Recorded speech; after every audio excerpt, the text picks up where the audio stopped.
भगवान ब्रह्मा की कथा। दोस्तों, सनातन धर्म में ब्रह्मा, विष्णु और महेश ये त्रिदेव माने गए हैं। इनमें भगवान ब्रह्मा को सृष्टि के सृजनकर्ता के रूप में जाना जाता है। ब्रह्मा जी की कहानी उतनी ही रहस्यमयी है जितनी यह सृष्टि खुद है। आज मैं आपको भगवान ब्रह्मा की एक ऐसी कथा सुनाता हूँ जो सृजन, अहंकार और सत्य के महत्व को दर्शाती है। सृष्टि की शुरुआत में चारों ओर केवल अंधकार था। कोई जीवन नहीं था, न समय, न स्थान।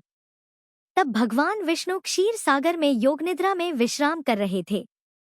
तभी उनके नाभि से एक कमल निकला और उस कमल के फूल पर प्रकट हुए 4 मुखों वाले एक दिव्य पुरुष, यही थे ब्रह्मा जी। 4 मुखों का अर्थ था चारों वेदों का ज्ञान, चारों दिशाओं की समझ और चतुर्दिक सृजन का अधिकार। लेकिन जब ब्रह्मा जी की आंख खुली तो उन्होंने स्वयं को अकेला पाया। उन्हें समझ नहीं आया कि वे कौन हैं, क्यों हैं और क्या उनका उद्देश्य है। उन्होंने कमल की नाल को नीचे तक खोजा कि शायद उन्हें उत्तर मिले, लेकिन नाल का कोई अंत नहीं मिला। थक हारकर वे ऊपर लौटे और ध्यानस्थ हो गए। तभी उन्हें भीतर से एक आकाशवाणी सुनाई दी, तप अर्थात तप करो। ब्रह्मा जी ने हजारों वर्षों तक तप किया और अंततः उन्हें आत्मज्ञान हुआ। उन्हें यह बोध हुआ कि वे स्वयं भगवान विष्णु के नाभि से उत्पन्न हुए हैं और उन्हें इस सृष्टि का सृजन करना है। इस बोध के बाद ब्रह्मा जी ने पंचभूत पृथ्वी, जल, अग्नि, वायु और आकाश का निर्माण किया। फिर उन्होंने दिशाएं, समय, दिन रात्रि, ऋतुएं, पर्वत, नदियां, पेड़ पौधे और जीव जंतु बनाए। इसके बाद उन्होंने मन से कुछ संतानों को उत्पन्न किया जिन्हें मानस पुत्र कहा गया, जैसे मरीचि, अत्रि, अंगिरा, पुलस्त्य, पुलह, क्रतु, वशिष्ठ, दक्ष आदि। इनसे ही मानवता का विस्तार हुआ। लेकिन सृष्टि की पूर्णता के लिए ब्रह्मा जी को नारी की भी आवश्यकता थी। तब उन्होंने सरस्वती को अपने ज्ञान से उत्पन्न किया। सरस्वती ज्ञान, वाणी, कला और संगीत की देवी बनी। वह इतनी तेजस्विनी थी कि स्वयं ब्रह्मा जी भी उनके सौंदर्य पर मोहित हो उठे। जब सरस्वती एक दिशा में चली तो ब्रह्मा ने एक और मुख बनाया ताकि वे उन्हें देख सकें। ऐसे ही चारों दिशाओं में मुख बनते गए। जब सरस्वती आकाश की ओर गईं, तो ब्रह्मा ने ऊपर की ओर 5वां मुख बना लिया। लेकिन यह घटना देवताओं को स्वीकार्य नहीं हुई।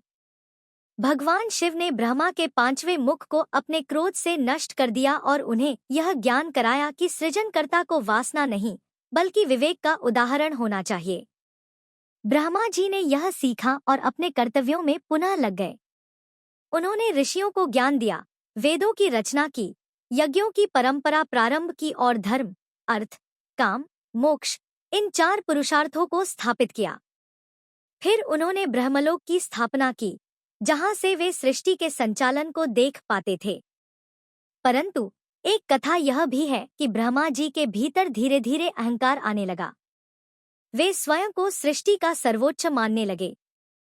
एक बार उन्होंने भगवान विष्णु से कहा, मैं ही सृष्टिकर्ता हूँ, मुझसे बड़ा कोई नहीं।